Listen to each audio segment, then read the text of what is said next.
Chapter 2. Sang. Kota cringed as his dog took off toward her. The moment Max ran at her, Kota was sure he'd made a big mistake. She'd run into the garage. She'd scream. She'd break her arm. Max didn't hesitate. Once the order was given, he'd see it through. Kota held the leash and ran after him. Max collided with her, and the shadow dropped back. Her book bag fell away. No scream. A sudden thought that Max might have knocked her out scared him. "Hey!" he called, hurrying. "Are you okay?"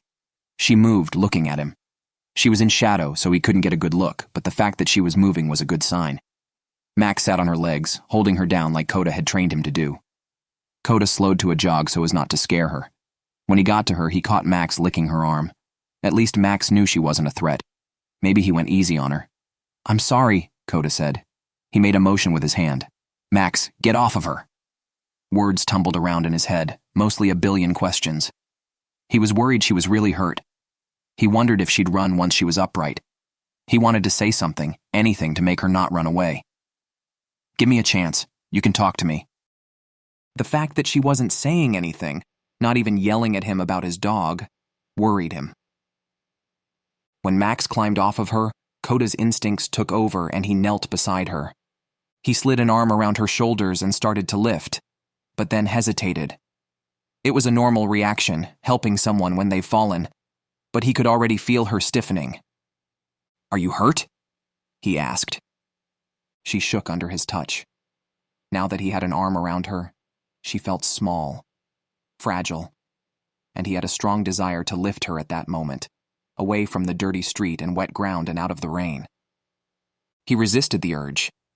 She shifted, shoving her arm toward over her chest, and spoke through gritted teeth. "It's okay," she said, her voice soft. He'd never heard her voice before, but it had a flowing sweetness to it. "It's fine." He could only see the outline of her face. Shadows covered her features, but he knew she was lying. "No, you're not," he said, trying to keep his voice light and friendly. "You scraped your arm." She hadn't pulled away yet. She'd barely even moved. He shifted and put an arm around her waist. Maybe she'd run, but at least he'd help her up. "You can stand, right?" "I think so," she said. He stood slowly, testing her to see if she winced at any point. The wind picked up, sending a fresh wave of rain and chill around them. Kota moved, trying to shield her from it as much as possible. What a night to be out. But now that he was up close, he clearly saw the book bag was packed full, and she seemed nervous, even in the shadows. She stayed quiet. She didn't want anyone to know she was out there. She wasn't pulling away now. Maybe this was his chance. Maybe he shouldn't risk it, but if he made what he was thinking sound like it wasn't a big deal, she might go for it. "I'm going to take you to my house," he said, realizing after it probably sounded more like a command. She turned her head, and her face caught a bit of light from down the road, giving her features an angelic glow. His heart was pounding as if he'd done 100 push-ups. His cheeks heated as he realized he was hanging on to her. He wanted to help, but couldn't stop thinking about how pretty she was. He sucked in a quiet breath. No need to get carried away. She's in trouble. He spotted the book bag and moved to pick it up. It was heavier than he'd expected. Was she carrying books with her? How long was she planning on being gone for? Maybe she was trying to run away. Maybe he caught her just in time. "Let me take it." "No." Kota lifted the bag over his shoulder and then wrapped an arm around her. He turned her toward the street. Her clothes were soggy. His poncho stuck to her. How far was she planning to go in clothes soaked like that? "Let's get you out of this rain. We'll assess the damage inside." "What about your dog?" she asked. He started to smile. She was the one hurt, and she's worried about Max, the dog who had knocked her down. "He'll follow." She started to shake a little, and he held firm, steady. He wasn't sure if it was the chill or if she was in pain somewhere, or maybe it was from fear. He wished he could convey to her she didn't have to worry.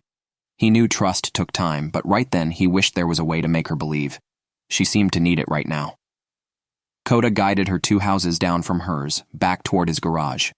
He crossed in front of the security light, triggering it to help guide his way into the darker garage. The wind pressed the poncho hood against his head, almost in his face, but he could see enough to get them inside. Max went to his crate, expectant. "Not now," Kota said. Max sank to the floor, his head dropping. The security light went out, but Kota was far enough inside to get to the door. "Come on," he said to her, trying to sound encouraging. If he got her inside quickly enough, maybe she wouldn't be so scared. He tenderly reached for the arm she cradled, tugging her inside. Once they were in the downstairs hallway of his house, he released her, and she fell in behind him. He checked over his shoulder. She followed close, her eyes squinting in the dark. If she really wanted to leave, she probably would have. Kota blew out a breath, crossing his fingers that if she'd come this far, she might actually tell him what was going on.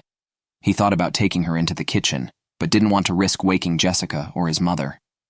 He opened a door in the hallway, revealing the staircase that led to his bedroom above the garage. He started up, checking again to make sure she was following. She seemed to hesitate at first, but then started climbing. He hurried over to the computer desk in the corner, touching a lamp a couple of times to brighten the place up. He turned, and seeing her in the better light, he froze. He'd seen her during the day and had tried to determine her age, but worked out that she had to be his own age, 16 or close to it. Her blonde hair was wet, making it darker, and it was pulled back, messy now. Her cheeks and nose were pink from blushing or from chill or both. She was wearing a poncho, and he hadn't realized it until now. Her jeans and shoes were wet. Her eyes, light green in the light, really drew his attention. Beautiful, aware, terrified, haunted, and above it all, curious. He hadn't been able to get this close to her since she'd moved in. She was stunning from a distance, and more so even now. He tried to smile to show he was friendly, and started counting. 10 fingers, 2 eyes, 1, 2, 3, 4. Light bruises on her arms, but they appeared old. Was that a light scar at her elbow? And then he noticed the bright red scrapes along her arm. He felt a pang of guilt, and even more guilt when he realized that while he was sorry for hurting her, he was entirely relieved that she also wasn't too injured and managed to trust him enough to follow him. Try looking on the bright side. I'm sorry, she said, jarring him from his thoughts. I should probably have taken my shoes off. They're soaked. Internally, he was grinning at her concern, but he tried to suppress it a little. I'm not worried about the carpet right now. One thing at a time. He took the book bag off his shoulder and then headed to the bathroom. He wanted to get a good look and bandage her up. Take that poncho off and let's look at your arm. The bathroom was snug, even for one person. He pressed a palm against his forehead, wiping away some of the remaining drops of rain. She struggled for a moment with the poncho sticking to her. When she managed to get it off, her shirt was sticking to her body. He swallowed, urging himself to turn quickly, but he couldn't help but look. Part of it was expecting some other form of injury, and part of it was her shape and the sudden surprise of seeing it in such a way. When she tried to fix her shirt, he realized he was staring and focused on the poncho, taking it from her to hang over the curtain rod. Focus, he told himself. He reached for her arm, trying to turn it enough to check it. There was a gash, and she lightly tugged, wincing. He looked closer, testing it, and the guilt settled harder into him at seeing the blood. My God, he said. I'm sorry, really. This was my fault. She shook her head. It was your dog. Not really his fault. He was excited, I guess. If only that was how innocent it really had been. He'd meant well, of course, but he wished there had been a better way. He was excited, Kota said. He moved quickly to stop the urge to tell her more, worried he might reveal something he shouldn't. He found the first aid kit and took out a bottle of hydrogen peroxide. She didn't appear to need stitches, but he'd have to clean it up to find out how bad it really was. At the same time, he came up with what he'd prepared for his story, trying not to out and out lie by talking about real things that were technically true. I've noticed the lead was getting thin in the middle for a while. When he smelled or heard you, he took off and it broke. Okay, small lie. Did he have to explain everything? He's not usually that bad. He needed to go out but hates this weather, so I'm sorry about that. I should have replaced the lead before now, and I don't know why he jumped on you. He never does that. Was he rambling? He stuck his tongue to the roof of his mouth, stopping himself from talking anymore. He started arranging what he wanted to use to clean her arm and then looked up, noticing her stare. He looked quizzically at her. Did she know? Could she tell when he lied? He wasn't sure if he had many tells left, maybe a few, but some people were more perceptive of others. Maybe she... Name, she said, in a soft voice. He stopped for a second, confused. I don't know your name. He started to smile, of course. I'm Kota. She stood quietly, and he found it hard to read her. He released a chuckle. What's yours? Sang. There was a short pause, like he expected more to it, or that maybe he'd heard it wrong. As in, I sang a song? She nodded. I know it's weird. Weird wasn't the term he would have used. Unique was better. No weirder than Kota. She smiled, and the subtle change boosted Kota's confidence. This had to be the right thing. She had to feel safe here. Mr. Blackburn and the others couldn't say anything against this. Part of him didn't really want to mention it. Maybe he didn't have to. What if he could talk to her and figure out what the problem was? He normally wouldn't hesitate to bring anything to Mr. Blackburn or the other members of his team, but if he could solve it himself quickly enough, or at least provide some support for her, there wouldn't be a reason to ever tell them. He wanted to believe, but she was standing in his bedroom late at night after she'd tried to run off. There couldn't be a simple reason for that. Most girls wouldn't have followed him home. Most girls would have been suspicious, but this one didn't seem like most girls.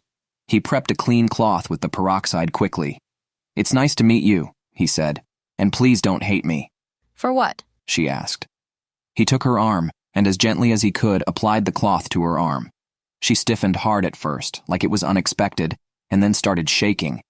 Kota grimaced and tried to clean her arm quickly. She turned her head away, and he assumed it might be easier on her if she wasn't watching what he was doing.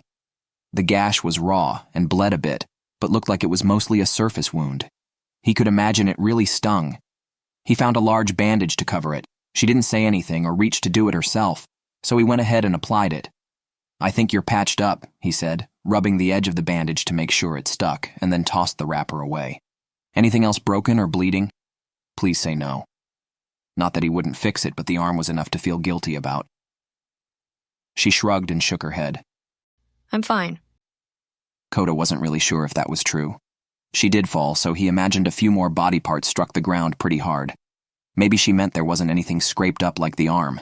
If that was the worst of it, then, while it wasn't perfect, it wasn't so bad. He nodded. "Okay. Well, Sang, I hope this won't ruin your impression of me right off." What do you mean? She asked. She looked alert, curious. Her eyes darted around, her body shook. She was nervous, and he understood, but that spark of interest in her eyes captured his attention. She wasn't too afraid of him. He thought of an angle he could start from to figure out what was going on.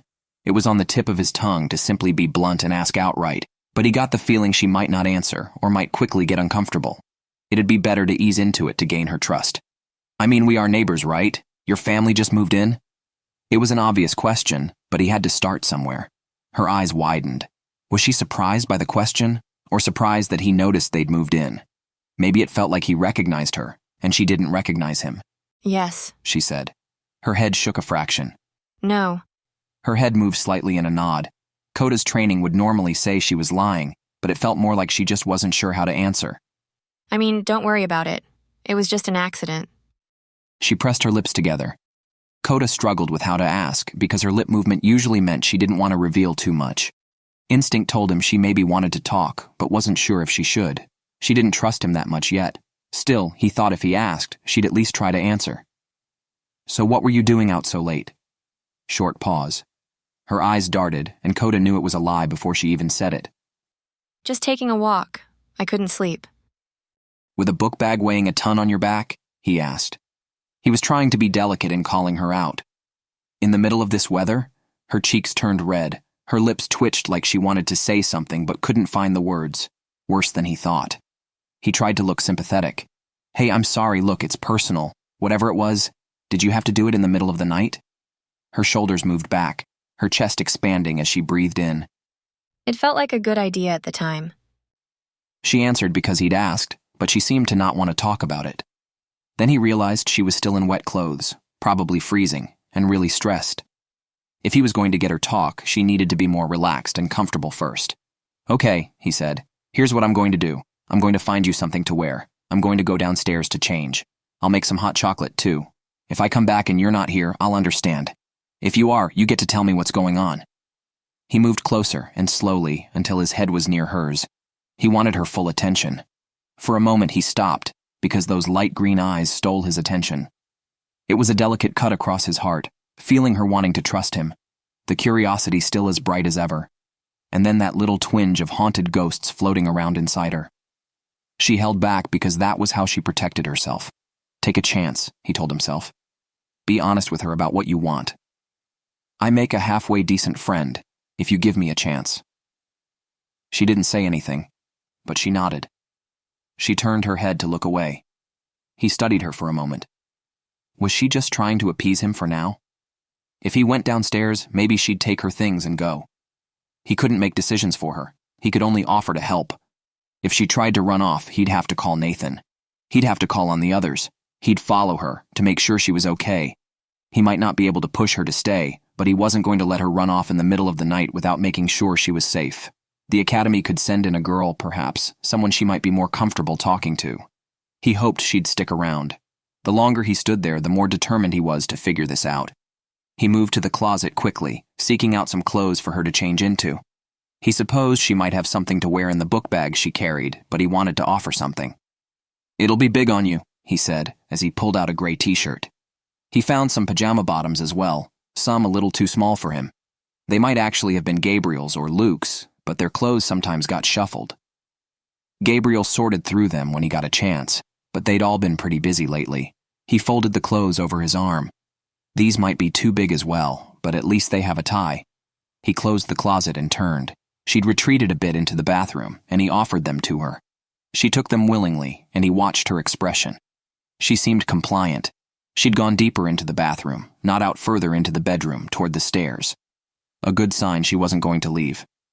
"Just put your wet things in the bathtub for now. When they aren't so soggy, we'll toss them into the dryer." Her lips moved, and for a moment, it looked like she wanted to say something. Then she smiled.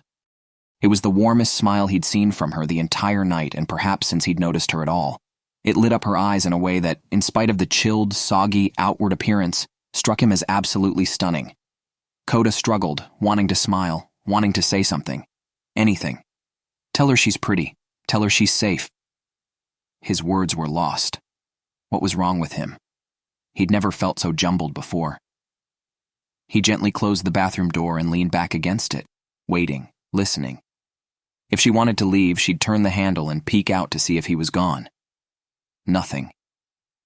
For a long moment, he didn't hear anything. Maybe she was considering her options. He waited for shuffling. When he heard her move, and it wasn't to open the door, he blew out a breath, relieved. At least for now, Sang was safe. If he had anything to do with it, that's the way it'd stay. He walked away quickly. He wanted to get downstairs to make something warm to drink and get back before she had a chance to change her mind. As he moved, his heart was racing, pounding. His mind was zipping through ideas, one after the other. He tried counting. He was way too excited. He shouldn't feel like this. He was helping someone else, someone in trouble. But the deepest part of him was struggling to control a happy spark inside. He knew, even if he didn't want to admit it, that he did want to help Sang, but at the same time, he had a selfish desire to learn everything about her. Those green eyes of hers, that amazing smile. He wanted to see that smile again. He wanted it to stay in place and not disappear. He swallowed, trying to pull himself together. He needed to focus. Despite telling himself this, his thoughts settled on that smile. Those lips, her lips, they managed to melt him in ways he hadn't expected. He pressed a palm against his chest, trying to calm his heart, as he hurried to do what he needed to so he could get back to her. He'd help Sang, no matter what it took.